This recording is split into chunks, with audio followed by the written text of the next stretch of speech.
The explosion rocked the entire east wing of the Blackwood Industries headquarters. Glass shattered, alarms blared, and smoke filled the corridor leading to the executive offices. But unlike a typical action movie, this wasn't a terrorist attack or corporate sabotage. It was merely the catastrophic failure of an espresso machine, an Italian model worth more than most people's cars. And standing beside the wreckage was Olivia Liv Summers, her white blouse splattered with coffee, her wide hazel eyes even whiter with horror. I'm so sorry," she stammered, frantically wiping at the mess with a handful of napkins that dissolved instantly upon contact with the liquid. The man said just push the silver button, but there were 3 silver buttons, and I thought. From the doorway of the corner office, Sebastian Blackwood watched the scene unfold with an expression that could freeze hell itself. 6'2" of pure, tailored intimidation, with piercing blue eyes and dark hair that seemed perpetually styled to perfection, he was every bit the Wall Street Journal's most ruthless CEO under 40. "Ms. Summers," he said, his voice so controlled it was more terrifying than if he'd shouted. "When I agreed to interview you as a favor to my mother's housekeeper, I did not expect my morning to begin with industrial sabotage." Liv straightened her posture, coffee dripping from her elbows.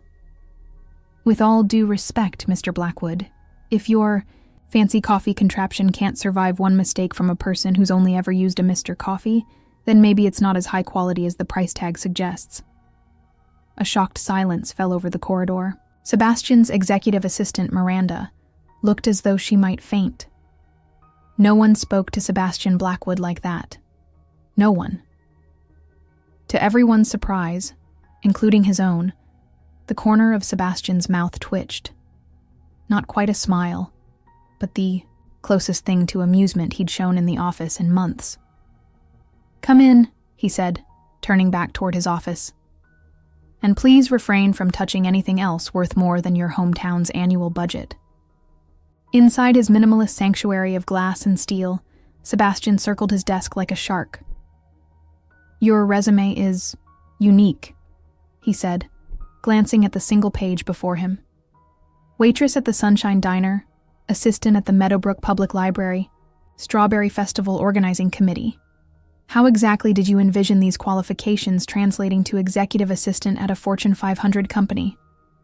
Liv, who had managed to dab most of the coffee from her blouse, met his gaze with surprising confidence. "I didn't. Your mother's housekeeper, Martha, who happens to be my aunt, said you needed someone who could talk to regular people." "I'm as regular as they come." Sebastian leaned forward. "And why would I need someone to talk to regular people?" "Because," Liv said, gesturing to his office, "people who live in glass towers often forget what the ground looks like." Instead of dismissing her, Sebastian studied her for a long, uncomfortable moment. Then, unexpectedly, he reached for his phone. "Cancel my next appointment," he told Miranda through the intercom, "and bring in the Harrison file." Turning back, to Liv, his expression shifted to something calculating. "Ms. Summers, I'm not going to hire you as my executive assistant. That would be absurd." Liv nodded, already reaching for her worn leather purse. "Understood. I'll just—" "However," Sebastian continued, "I have a different proposition. One that would pay significantly more than the assistant position, but would require, let's call it your authentic rural charm." "I'm from Meadowbrook, not the Ozarks," Liv retorted. "We have internet and everything." "My biggest competitor, James Harrison, is hosting a charity retreat next month at his ranch in Montana. Despite my best efforts, I haven't been able to secure an invitation. Harrison is old money, salt of the earth despite his billions. He distrusts people like me." "People like you?" Liv asked. "People he considers nouveau riche, aggressive, out of touch with real America," Sebastian explained with evident distaste. "I need to get close to him, because I know he's planning to acquire Westridge Technologies before I can. But he surrounds himself with people he considers authentic." Understanding dawned on Liv's face. "You want me to be your, what, country credential?" Your folksiness consultant? Sebastian's expression remained serious. I want you to accompany me as my girlfriend, someone who supposedly grounded me and changed my outlook. Someone Harrison would trust, who might help me gain his confidence. Liv burst out laughing, then quickly sobered when she realized he wasn't joking. You're serious? That's insane. Nobody would believe that someone like you would date someone like me. They would if we're convincing, Sebastian replied. 1 month of your time. I'll pay you 5 times the annual salary of the assistant position, enough to save your family's farm, which I understand is facing foreclosure. Liv's smile vanished. How did you know about that? Sebastian tapped the file Miranda had delivered. I do my research, Ms. Summers. So, do we have a deal? Liv looked at his outstretched hand, then back at his face. Handsome, arrogant, and utterly confident he'd get what he wanted. As always. 1 condition, she said. You don't get to treat me like the help. If I'm playing your girlfriend, I'm your equal, at least until the charade is over. Something flashed in Sebastian's eyes.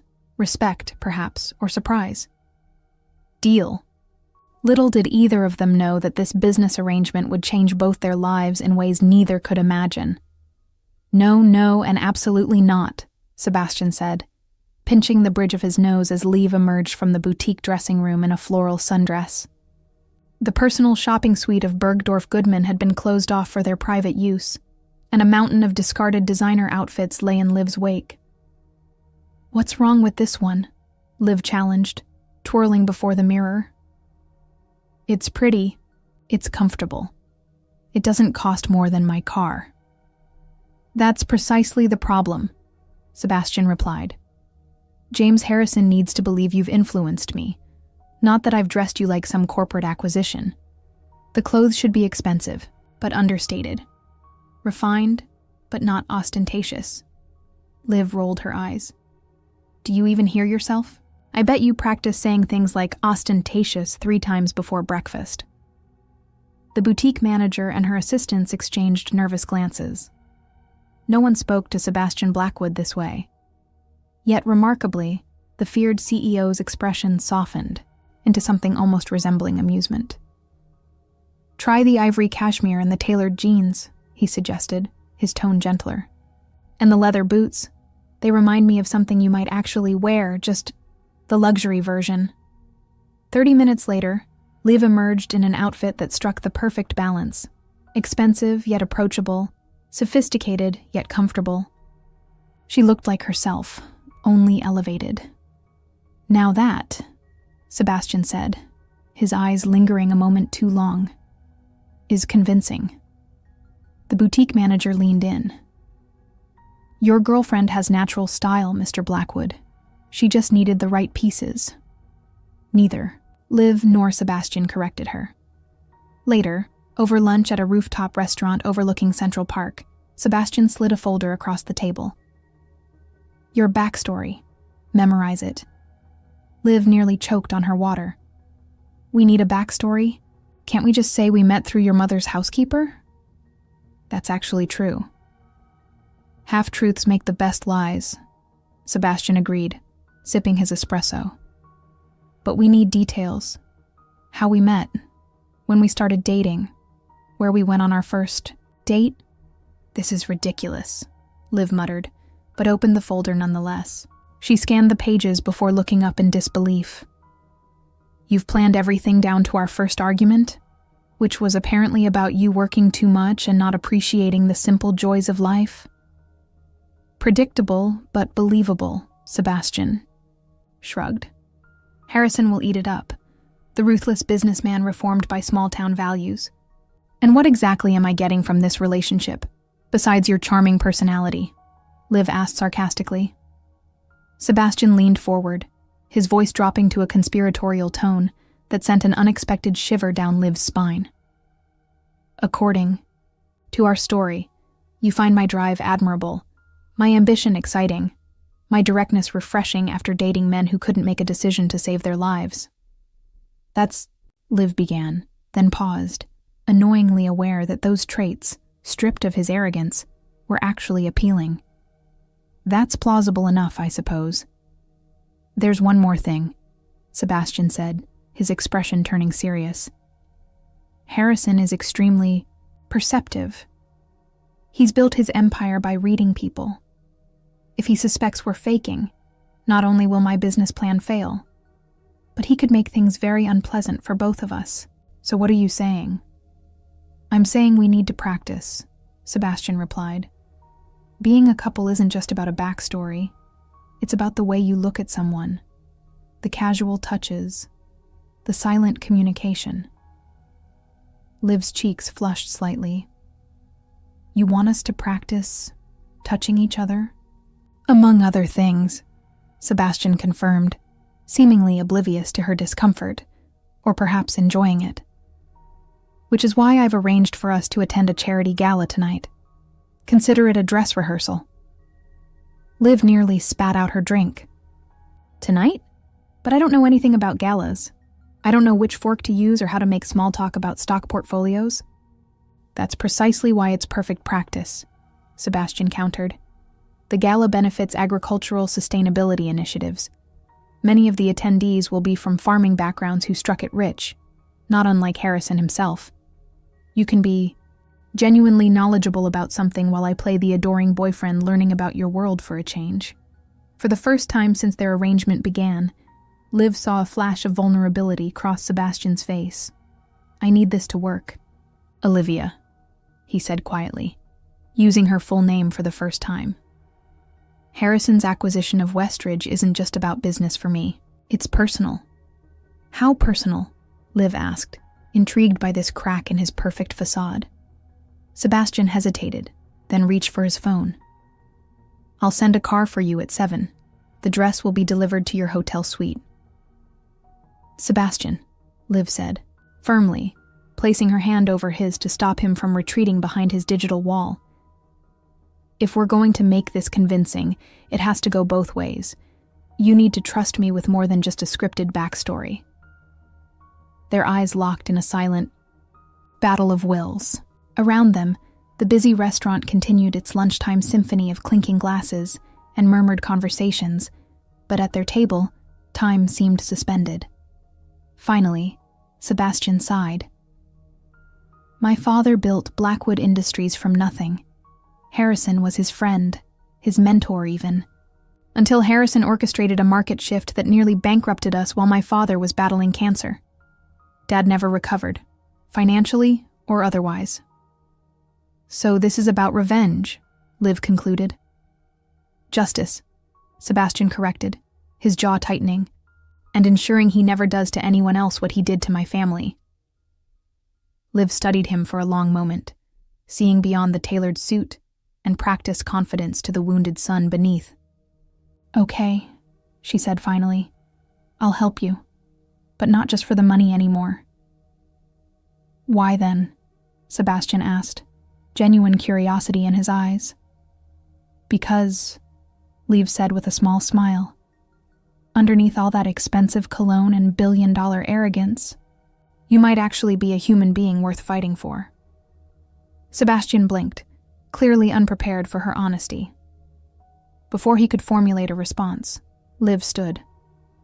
7 o'clock, she said. And Sebastian?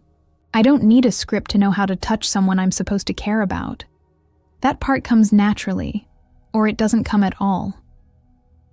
As she walked away, Sebastian Blackwood, for perhaps the first time in his professional life, found himself completely at a loss for words.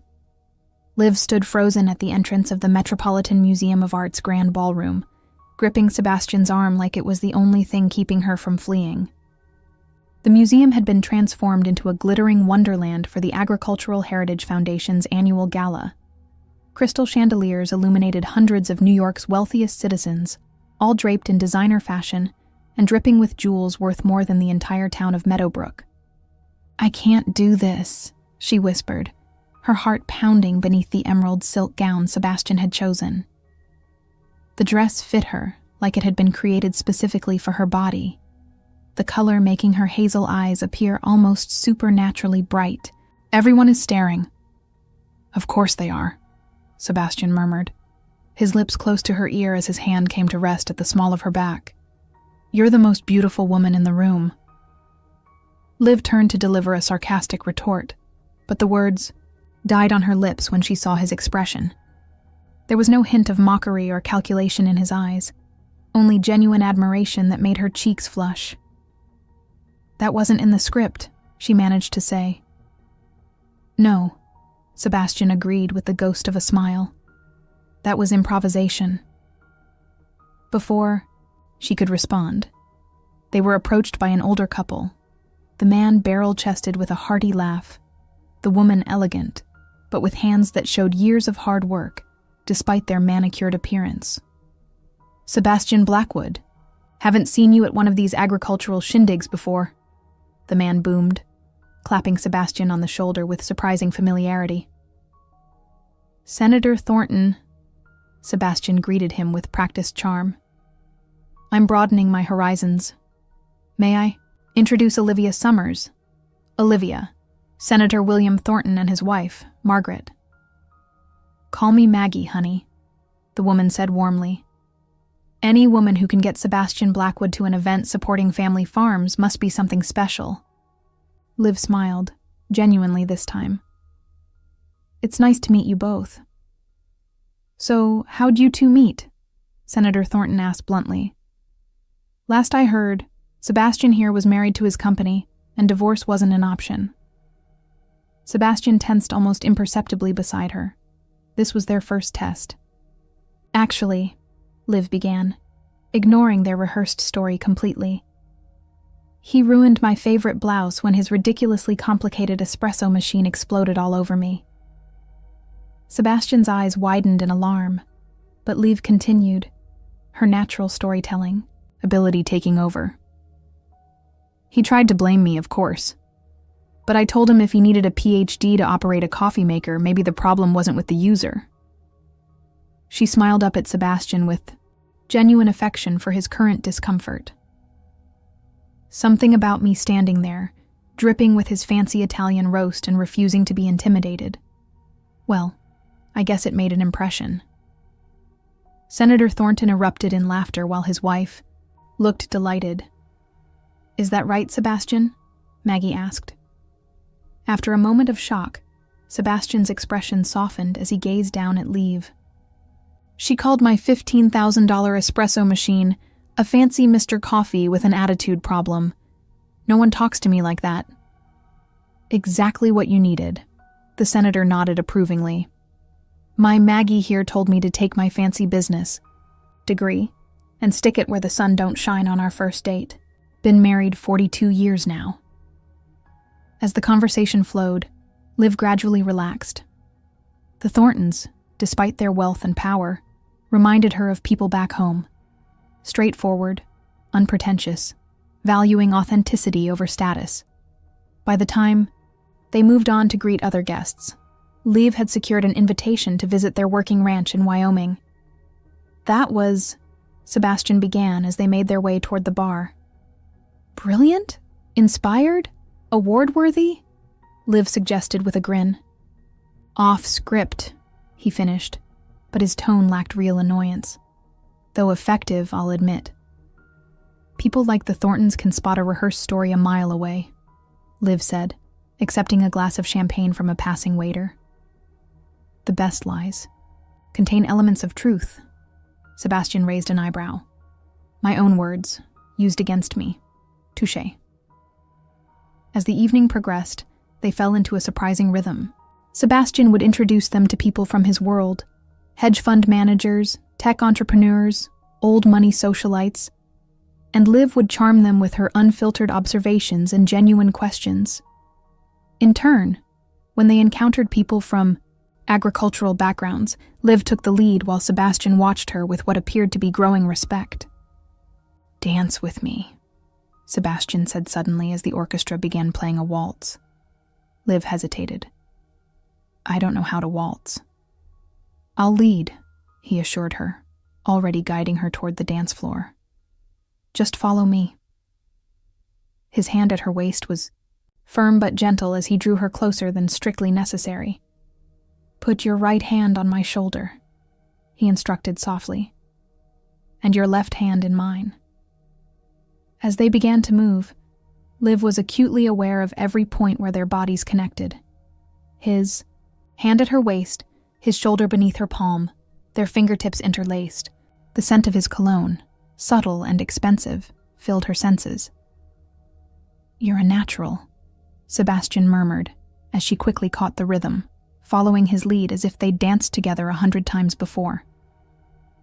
"I'm good at adapting," Liv replied, suddenly breathless for reasons that had nothing to do with physical exertion. "It's what farm girls do." His eyes met hers, and for a moment, the crowded ballroom seemed to fade away. "Tell me something real, Olivia," he said quietly. "Something not in your file." She considered deflecting with humor but found herself responding truthfully. "I wanted to be a writer. I still do. I have a drawer full of half-finished stories back home." "What kind of stories?" "The kind where people who seem completely wrong for each other turn out to be exactly what the other needs," she admitted, then immediately regretted her candor when she saw the flicker of something unreadable cross his face. Before he could respond, they were interrupted by a commotion near the entrance. A hush fell over the crowd as a distinguished silver-haired man entered, accompanied by a striking woman in her 30s. Sebastian's grip on Liv's waist tightened involuntarily. "Harrison," he said, his voice dropping to a whisper. James Harrison moved through the crowd with the easy confidence of a man accustomed to being the most powerful person in any room. Unlike Sebastian's sharp modern style, Harrison exuded old-world charisma in his perfectly tailored but slightly more traditional tuxedo. "I didn't expect him to be here tonight," Sebastian muttered, tension radiating from every line of his body. "Well, he is," Liv whispered back. "And he's coming this way." Indeed, Harrison was making a beeline toward them, his steel-gray eyes locked on Sebastian with an expression of polite interest that didn't quite reach their depths. "Sebastian Blackwood," Harrison said, his voice a pleasant baritone that nonetheless carried an undercurrent of steel. "What an unexpected pleasure. I don't believe I've seen you at an agricultural charity event before." His gaze shifted to Liv, assessing and curious. "And who might this lovely lady be?" Sebastian's arm slipped possessively around Liv's waist as he turned to face his nemesis. "James, this is Olivia Summers, my girlfriend." Harrison's eyebrows rose slightly, the only indication of his surprise. "Is that so? How unexpected." As Harrison extended his hand to Liv, she realized with absolute clarity that this moment, this handshake, was exactly why Sebastian had hired her. Everything that followed would hinge on whether James Harrison believed their charade. Taking a deep breath, Liv stepped forward with her most genuine smile and took Harrison's offered hand. "It's a pleasure to meet you, Mr. Harrison. Sebastian's told me so much about you." And with those words, she stepped fully into the role that would change everything. "Your farm in Meadowbrook sounds absolutely charming, Olivia," said Eleanor Harrison, James's wife, as she delicately cut into her poached salmon. "James and I have always believed that connection to the land is what keeps people honest." 2 days after the gala, Liv found herself seated across from the Harrisons at an exclusive Manhattan restaurant whose minimalist decor belied the eye-watering prices on its menu. The invitation had come unexpectedly, Harrison approaching them, at the end of the evening with his trademark easy smile, suggesting that perhaps they should get to know each other better. Sebastian, seated beside Liv, placed his hand over hers on the table, a gesture that had become surprisingly natural over the course of the evening. "Olivia's been trying to educate me about sustainable farming practices. I'm afraid I've been a slow student." "Not at all," Liv countered with genuine warmth. "Sebastian's brilliant when he actually listens instead of trying to solve every problem with technology or money." She squeezed his hand affectionately, continuing their double act. Just last week, he suggested an automated harvesting system for my family's apple orchard. I had to explain that our heirloom varieties need a human touch. Each apple ripens at a slightly different time. Harrison's steel-gray eyes missed nothing. And how are you enjoying New York, Olivia? Quite a change from rural life, I imagine. It's exciting, Liv admitted honestly, but sometimes overwhelming. There's a quality of attention that gets lost here. Everyone's always thinking about the next meeting, the next deal, the next whatever. Back home, people know how to be present with each other. As she spoke, she felt Sebastian tense slightly, beside her. Had she gone too far? Was she making him look bad? But Harrison was nodding thoughtfully. That's precisely what drove me to maintain my ranch in Montana. Money changes many things, but it shouldn't change your values. James started. With nothing, Eleanor explained. His father was a rancher who lost everything in the drought of '87. Harrison's expression darkened momentarily. Hard times teach hard lessons. I swore I'd never be at the mercy of either nature or markets again. Which led you to create the most diversified agricultural investment portfolio in the country, Sebastian interjected smoothly. Very impressive. It led me to remember where I came from, Harrison corrected, his tone gentle but firm, something I think many of today's entrepreneurs forget too easily. The comment was clearly aimed at Sebastian, and Liv felt a surge of protective irritation. Sebastian's not as disconnected as people think, she said, abandoning their rehearsed talking points. Did you know he anonymously funded a tech education program for rural schools in upstate New York? Sebastian's head whipped toward her in surprise. I do my research too, she told him with a small smile before turning back to the Harrisons. He didn't want publicity for it. Said it would defeat the purpose if the kids felt like charity cases. Harrison studied Sebastian with renewed interest. Is that so? I wasn't aware of that particular initiative. Eleanor leaned forward. That's precisely the kind of project James values. Technology doesn't have to destroy traditional communities. It can strengthen them, if approached thoughtfully. Sebastian recovered quickly. It's a modest program. Olivia's giving it more credit than it deserves. He's always like this, Liv confided to Eleanor. Takes credit for his cutthroat business moves but gets embarrassed when caught doing something decent. Eleanor laughed, a genuine musical sound. James is exactly the same way. Last Christmas he found out one of our ranch hand's daughters needed specialized medical treatment, and he not only covered every expense, but flew the entire family to the Mayo Clinic on our private jet, then made them promise never to tell anyone.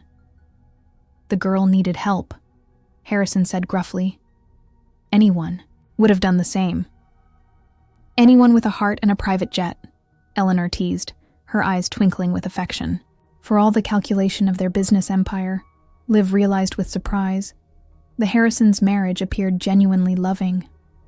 As dinner progressed, Liv found herself genuinely enjoying the conversation. Eleanor was smart and perceptive, while Harrison possessed a sharp wit and storytelling abilities that made his rise from poverty to billions seem less like a business case study and more like a compelling human journey. You should join us at the ranch next weekend, Harrison said as dessert arrived. We're hosting a small gathering, just a dozen or so couples. Informal by our standards. Horseback riding, fly fishing, that sort of thing. Sebastian, who had been taking a sip of water, nearly choked. This was exactly what they'd been angling for, yet it had come so easily that it felt almost suspicious. That sounds lovely, Liv answered smoothly, covering Sebastian's momentary lapse. I haven't been on a horse in ages. Sebastian rides, I assume? Harrison asked, though his tone suggested he already knew the answer. I'm afraid not, Sebastian admitted. Another area where Olivia will need to educate me. Harrison's smile didn't quite reach his eyes. I look forward to it. Later, in the back of Sebastian's Bentley as they drove through the rain-slicked streets of Manhattan, An uncomfortable silence hung between them. "How did you know about the education program?" Sebastian finally asked, his voice unnervingly quiet. "That wasn't in any briefing materials I gave you." Liv turned to look at him, the passing streetlights casting shadows across his face. "I told you, I did my research. Your assistant Miranda mentioned it when she was helping me with some paperwork. She's very loyal to you, by the way. Said it was the project you cared about most." Sebastian looked away, staring out at the city. Lights. "It wasn't relevant to our arrangement." "No," Liv agreed softly.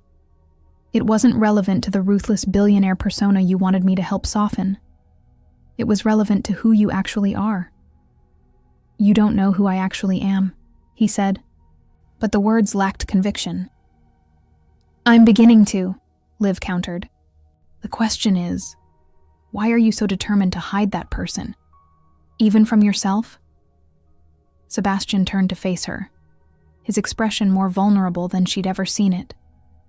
"Because in this world, in Harrison's world, being perceived as soft is the same as being perceived as weak. And I can't afford to be weak. Not after what happened to my father." Liv reached across the space between them, taking his hand. "There's a difference between kindness and weakness, Sebastian. One that Harrison himself seems to understand, based on what we learned tonight." Sebastian's fingers tightened around hers. "We got the invitation. That's what matters." "Is it?" Liv asked. "Because I'm starting to think there's more going on here than a simple business rivalry." "What do you mean?" "The way Harrison looks at you sometimes," Liv said carefully. "It's not hatred or contempt. It's disappointment, like he expected more from you." Sebastian pulled his hand away abruptly. "You're imagining things." "Maybe," Liv conceded. "Or maybe there are pieces of this story you haven't shared with me. Pieces that might matter when we're at that ranch next weekend, surrounded by his people on his territory." For a long moment, Sebastian said nothing. The only sound the soft purr of the luxury engine and the rhythmic swish of the wipers. When he finally spoke, his voice was barely audible. "My father considered James a friend, more than that, a mentor. When Dad got sick, he turned to James for help keeping the company afloat while he underwent treatment." Sebastian swallowed hard. Instead, Harrison used the inside information he had to position his own investments against ours. When the market crashed in our weight, we lost everything. Dad never recovered. The stress accelerated his decline. "I'm so sorry," Liv whispered. Harrison attended the funeral. Sebastian continued, his voice hollow. "Offered me a job afterward. Said he'd take me under his wing, teach me the business properly. As if he hadn't just destroyed everything my father built. What did you do?" A ghost of a smile touched Sebastian's lips. "I told him to go to hell. Then I built Blackwood Industries back from nothing, with a singular goal, to beat him at his own game. And now you have the chance," Liv said quietly. "At his ranch, with me by your side." Sebastian turned to her, sudden intensity in his gaze. "This isn't your fight, Olivia. I'll understand if you want out." Liv met his gaze steadily. "I made a deal. I keep my promises. Even if it means helping me destroy a man who, by all appearances, isn't the monster I've made him out to be." The question hung between them, weighty with moral implications neither had anticipated when they'd struck their arrangement. "I don't know," Liv admitted finally. "But I do know that I'll be there next weekend, trying to understand what really happened between Harrison and your father. Because something tells me there's more to this story than either of us knows." As the car pulled up to the entrance of her hotel, Sebastian reached for her hand once more. "Thank you," he said simply. "For tonight. For everything." Liv nodded, suddenly unable to speak past the unexpected tightness in her throat. As she stepped out of the car, she couldn't help but feel that Something fundamental had shifted between them, something that had nothing to do with their business arrangement and everything to do with the way Sebastian had looked at her when she'd defended him to Harrison. The lines between pretense and reality were blurring, and Liv wasn't sure she could still tell the difference. "You're gripping the reins too tightly," Liv said, adjusting Sebastian's hands on the leather straps. "Horses can sense tension. Relax your fingers, but keep your wrists firm." Sebastian exhaled slowly, trying to follow her instructions while maintaining his dignity atop the massive chestnut gelding Harrison had assigned him, a horse that seemed to sense his inexperience and appeared deeply unimpressed by it. "That's better," Liv encouraged, her own posture effortlessly natural on her mount, a spirited black mare that matched her riding ensemble perfectly. "Now, gentle pressure with your legs to signal forward movement. Don't kick, just squeeze." They were halfway through their weekend at Harrison's Montana ranch, a sprawling 10,000-acre property nestled against the backdrop of the Absaroka Mountains. The small gathering Harrison had mentioned included 3 senators, a Supreme Court justice, 2 tech billionaires, and a Hollywood power couple, all people with whom Harrison did business, all watching Sebastian's every move, and all utterly charmed by Liv. From the moment they'd arrived, she'd been in her element, genuine, unpretentious, knowledgeable about things that mattered here. She chatted with the ranch hands about cattle breeding techniques, discussed water conservation with a senator's wife who ran her own sustainable farm in Colorado, and impressed even Harrison's chef with her knowledge of heirloom vegetables. Sebastian, meanwhile, found himself increasingly out of his depth. His designer boots were wrong for hiking. He knew nothing about fly fishing. And now he was struggling to control a horse while Liv glided across the meadow like she'd been born in the saddle. "You're doing great," she assured him, leaning over to adjust his stirrups. Her fingers brushed against his leg, sending an unexpected jolt through him that had nothing to do with horsemanship. "Liar," he muttered, but couldn't help smiling at her encouragement. Further ahead on the trail, Harrison turned in his saddle to watch them, his expression unreadable beneath his well-worn Stetson. "We'll stop at the ridge for lunch," he called back. "The view's worth the ride." An hour later, Sebastian eased, himself off his horse with as much grace as his aching muscles could manage, trying not to wince visibly. The view was indeed spectacular. A vast valley stretched below them, ribboned with a crystal-clear river and dotted with grazing elk. "Beautiful, isn't it?" Harrison said, appearing beside him and offering a canteen of water. "My father used to bring me to this spot when I was a boy. Said a man needed regular reminders that some things are bigger than business." Sebastian accepted the water with a nod of thanks. "It's impressive," he admitted. "Different from what I'm used to." "New York has its own kind of beauty," Harrison acknowledged, "but I find it helpful to get away from the concrete once in a while. Clears the head." Across the makeshift picnic area, Liv was deep in conversation with Eleanor and Justice Williams, laughing at something the older man had said. The sunlight caught in her hair, transformed by the mountain air into loose waves that framed her face perfectly. "She's extraordinary," Harrison said, following Sebastian's gaze. "Not what I expected from Sebastian Blackwood." Sebastian tensed. "What did you expect?" "Someone more calculated," Harrison replied with disarming honesty. "Olivia speaks her mind, seems genuinely unimpressed by wealth or status." "She keeps me honest," Sebastian said, surprised to find he meant it. Harrison studied him for a long moment. "Good. A man in your position needs that." He paused, then added, "Your father had it once." Sebastian's grip tightened on the canteen. "You knew my mother?" "Catherine was remarkable," Harrison said quietly. "Brilliant, principled. Never let Charles get away with anything. When she died..." He trailed off, shaking his head. "Charles was never the same." "Is that why you betrayed him?" Sebastian asked. the words escaping before he could stop them.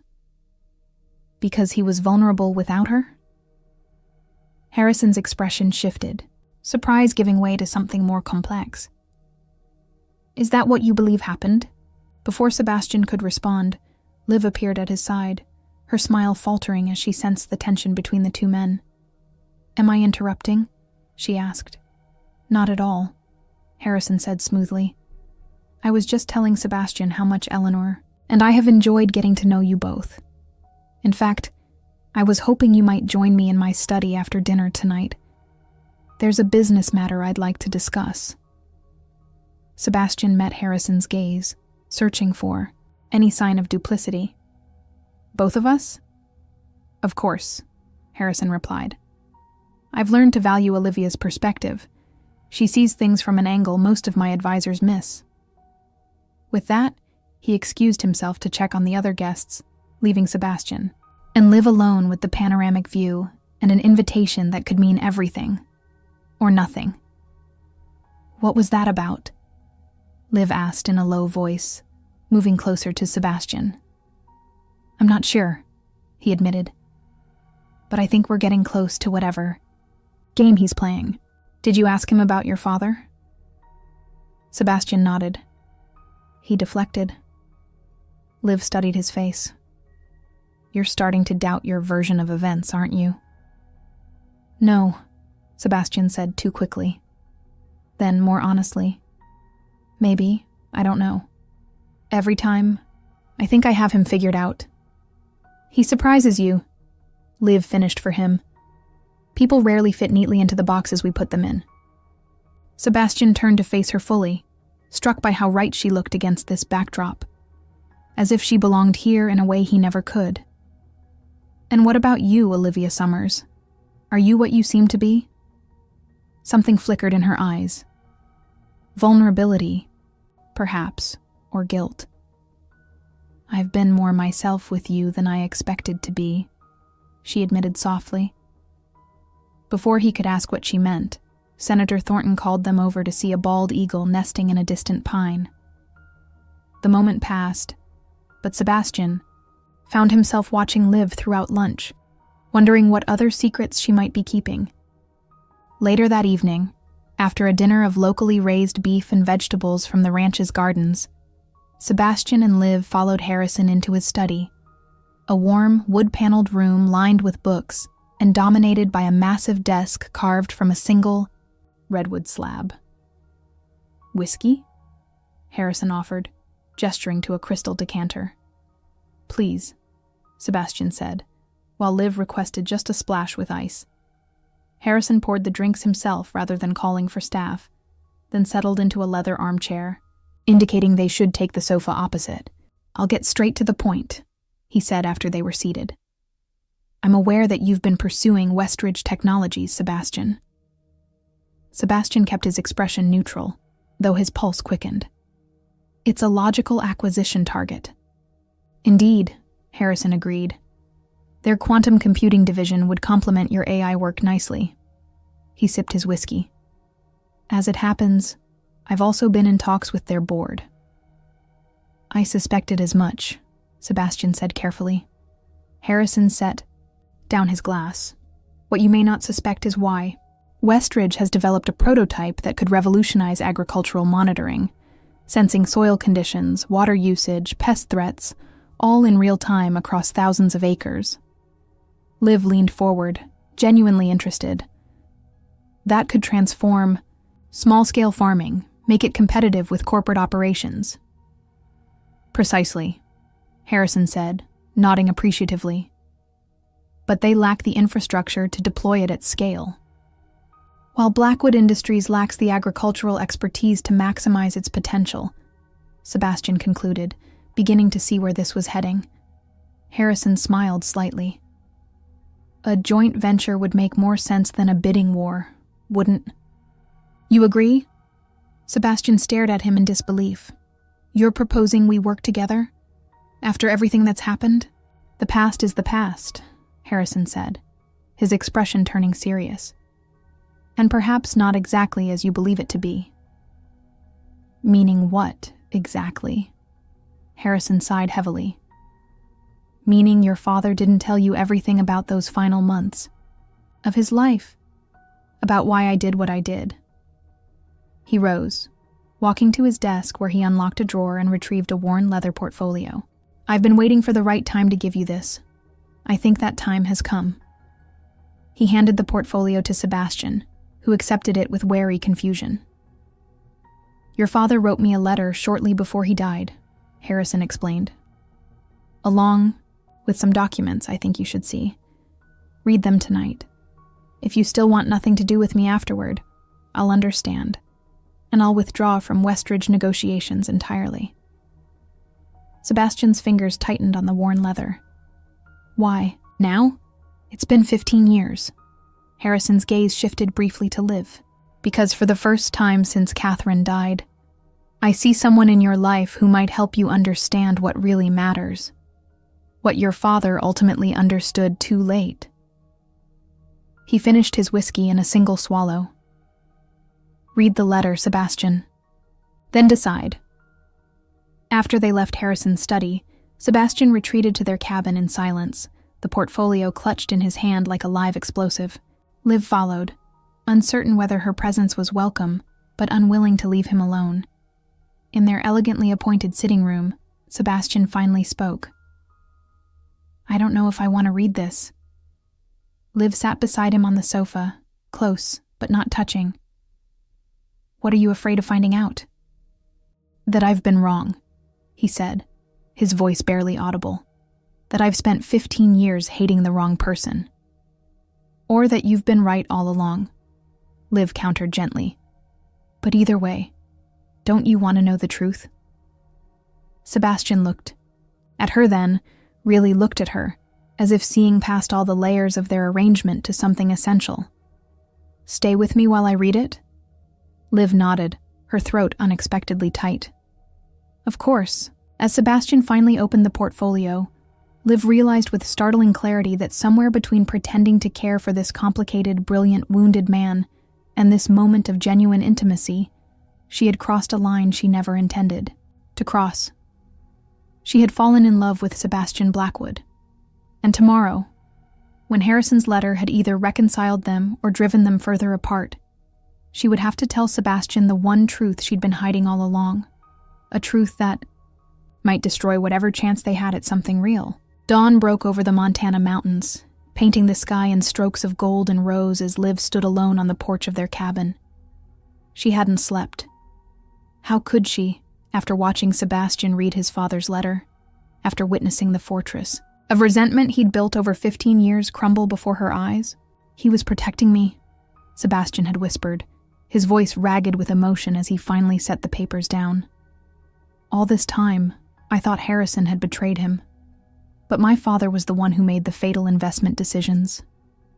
Harrison tried to stop him, then tried to minimize the damage by positioning his own investments to create a safety net. He never intended for us to lose everything. He was trying to save what he could. The revelation had left Sebastian shattered and silent. Eventually, he'd asked for space, and Liv had retreated to the porch, giving him the solitude he needed while remaining close enough if he called for her. Behind her, the cabin door opened. Sebastian emerged, his usual immaculate appearance replaced by rumpled clothes and shadowed eyes that suggested he too had passed a sleepless night. You're still here, he said softly, as if her presence surprised him. Of course I am, Liv replied. Where else would I be? Sebastian moved to stand beside her at the railing, both of them gazing out at the spectacular landscape rendered in morning light. I've been up all night thinking about lies, he said after a long silence. The ones my father told. The ones I told myself. The ones we've been telling everyone here. Liv's heart clenched. This was it. The moment she'd been dreading. Sebastian, there's something I need to tell you. I'm in love with you, he interrupted, the words emerging with the force of a confession. I know it's not part of our arrangement. I know it's complicated and probably inconvenient. But somewhere, between that exploding espresso machine and last night, I fell in love with you, Olivia Summers. Liv stared at him, momentarily struck speechless. Sebastian interpreted her silence as rejection. I understand if you don't feel the same. Our deal still stands, of course. I'll pay you as agreed, and that's what I need to tell you. Liv cut in, finding her voice at last. About our deal. Sebastian's expression shuddered. What about it? Liv took a deep breath. My family farm isn't in foreclosure. It's actually quite successful, one of the most profitable small-scale organic operations in the region. Confusion replaced the vulnerable hope in Sebastian's eyes. I don't understand. Your file said... The file was incomplete, Liv admitted. Deliberately so. Explain, Sebastian said, his voice cooling to the CEO tone she rarely heard from him anymore. Liv forced herself to meet his gaze directly. 3 years ago, my parents wanted to expand our organic apple operation. We applied for a loan through Blackwood Financial Services. Recognition dawned on Sebastian's face. My company's rural lending division. Yes, we were denied, despite perfect credit and a solid business plan. When I investigated why, I discovered that Blackwood had systematically denied loans to small farms throughout our region. Farms that were later purchased at below-market rates by corporate agricultural companies.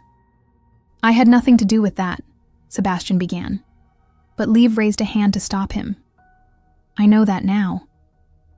But at the time, all I knew was that Blackwood Industries was making it impossible for family farms to survive, while you gave interviews about supporting rural communities.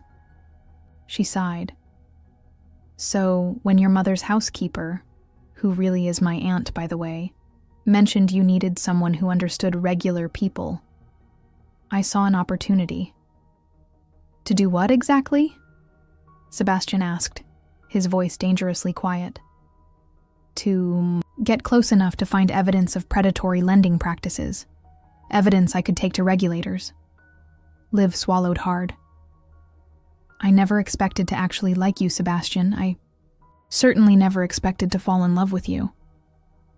Sebastian stepped back as if she'd struck him. So this entire time you've been... what? Spying on me? Using me? At first, yes, Liv admitted, refusing to sugarcoat the truth. But it changed. I changed. Especially after I discovered you weren't directly involved, that it was your COO, Richard Keller, who implemented those policies. Richard? Sebastian looked genuinely shocked. He's been with me since the beginning. I trust him completely. Which is why he's been able to operate without scrutiny, Liv explained gently. I found internal memos showing he's been taking kickbacks from agribusiness corporations for steering them toward vulnerable properties. Sebastian turned away, gripping the porch railing so tightly his knuckles whitened. Why didn't you tell me this earlier? Why continue with this charade? Because I wasn't sure you'd care, Liv answered honestly. And then, when I realized you would, I was afraid of losing you. Afraid you'd see me as just another person who betrayed your trust. For what felt like an eternity, Sebastian said nothing, his rigid back to her as he stared out at the mountains. When he finally turned, his expression was unreadable. I need to think, he said, brushing past her toward the cabin door. Alone. Liv watched him go, her vision blurring with tears she refused to shed. This was the consequence of her choices, and she would face it with dignity, even as her heart broke. 2 hours later, the entire group gathered on the main lodge's expansive lawn for the weekend's culminating event. A casual brunch picnic beneath white canvas tents. Liv arrived alone, having spent the intervening time packing her belongings, prepared for Sebastian to send her back to New York. Or worse, straight to Meadowbrook. To her surprise, Sebastian was already there, deep in conversation with Harrison near the edge of the property. His expression was intent, but composed. Nothing like the betrayed anger she'd last seen. They've been talking for nearly an hour, Eleanor said, materializing beside Liv with a mimosa in hand. Whatever was in Charles's letter seems to have broken the ice at last. "That's good," Liv managed, accepting the drink Eleanor offered. "They have a lot to work through." Eleanor studied her with perceptive eyes. "And what about you and Sebastian? Trouble in paradise?" Liv considered deflecting, but found she lacked the energy for pretense. "I haven't been entirely honest with him. He just found out." Eleanor surprised her with a knowing smile. "My dear, relationships built on complete honesty rarely survive the first month. It's how we handle the revelations that matters." Before Liv could respond, a hush fell over the gathering. Sebastian and Harrison were approaching, both men looking solemn but somehow lighter, as if a great weight had been lifted from them. Harrison cleared his throat, commanding the attention of his guests with effortless authority. "I'd like to make an announcement," he said, raising his glass. "After 15 years of misunderstanding and regrettable distance, Blackwood Industries and Harrison Global are entering a partnership. Together, we'll be developing technology that will help family farms compete in the 21st century economy." A murmur of surprise and approval rippled through the assembled guests, many of whom had witnessed the long-standing tension between the two titans. "Additionally," Sebastian added, his gaze finding Liv across the lawn, "Blackwood Industries will be launching a rural development fund specifically aimed at preserving family farms, and will be conducting a full internal investigation into our lending practices." Liv's heart stuttered in her chest as Sebastian began walking directly toward her, his expression unreadable. "One more thing," he said, loud enough for everyone to hear. "None of this would have been possible without Olivia Summers, who had the courage to show me what I refused to see, both in my business and in myself." He stopped before her, close enough that his words were for her alone. "I had Miranda pull the files you mentioned. You were right about Richard. He's being removed from his position as we speak." "Sebastian, I'm still angry," he interrupted, his voice low but not unkind. "You should have told me the truth from the beginning, but then I should have known what was happening in my own company. We both made mistakes." Liv nodded, afraid to hope. "Where does that leave us?" "That depends," Sebastian said, reaching for her hand. "Our original deal is concluded, but I'd like to propose a new arrangement, one with complete honesty on both sides and no expiration date." Liv's breath caught. "What kind of arrangement did you have in mind?" "The kind where you continue to challenge me, call me on my blind spots, and remind me that there's more to life than balance sheets," he said, his voice softening. "The kind where I get to wake up next to you every morning and go to sleep beside you every night, whether we're in New York or Meadowbrook or anywhere else." "Are you asking me to move in with you?" Liv clarified, hardly daring to believe what she was hearing. "Eventually," Sebastian smiled. "But first I'm asking you to date me, for real this time. No scripts, no backstories, no pretense, just us, figuring out if what we started here is as real as I think it is." Liv felt an incredulous laugh bubble up from her chest. "You want to date me? After everything?" "Especially after everything," Sebastian confirmed, his eyes never leaving hers. "Because in trying to pretend we were falling in love, I actually did fall in love. With your honesty, your strength, your refusal to be intimidated by me or impressed by my money." He stepped closer, lowering his voice to a whisper. "Besides, someone needs to make sure this new rural development fund is run properly, by someone who actually understands what rural communities need. Someone smart, passionate, and uncompromising. Someone like you." "Are you offering me a job now?" Liv asked, torn between laughter and tears. "I'm offering you everything, Olivia," Sebastian said simply. "The job, the relationship, all of it. But only if you want it too." Across the lawn, their audience watched with undisguised interest Harrison and Eleanor exchanging knowing glances while Senator Thornton whispered something that made his wife burst into delighted laughter. "They're all watching us," Liv murmured, suddenly aware of the spectacle they were creating. "Let them watch," Sebastian replied, his gaze never wavering. "We've been performing for weeks. This is the only real moment that matters." Liv took a deep breath, then reached up to touch his face, no longer caring who saw or what they thought. "In that case, Sebastian Blackwood, yes, to all of it. The job, the relationship, everything." The smile that broke across Sebastian's face transformed him completely, erasing the last traces of the cold, calculating CEO she'd first met. He pulled her into his arms and kissed her with a tenderness that belied his usual intensity, as if she were precious beyond measure. Around them, their audience burst into spontaneous applause, led by Harrison himself, who raised his glass in a toast. "To new beginnings," he called out, "and to the remarkable woman who made them possible." 6 months later, the newly established Blackwood-Harrison Rural Development Initiative had already saved 27 family farms from corporate acquisition.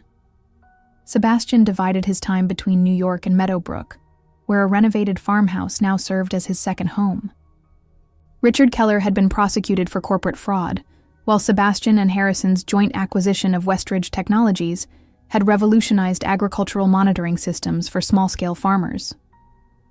And on a perfect autumn evening, as they walked through the apple orchard on Liv's family farm, Sebastian dropped to one knee beneath trees heavy with ripening fruit. "I know it's only been 6 months," he said, holding up a ring that somehow managed to be both elegantly magnificent and perfectly suited to Liv's practical nature. "But I've spent 15 years making the wrong choices. I don't want to waste another day." "Are you sure?" Liv asked, her heart racing. "A small-town farm girl and a big-city billionaire? It sounds like the plot of a romantic comedy." Sebastian laughed, rising to his feet to pull her close. "The best ones are always based on truth," he said, just before his lips met hers beneath the golden light of a setting sun.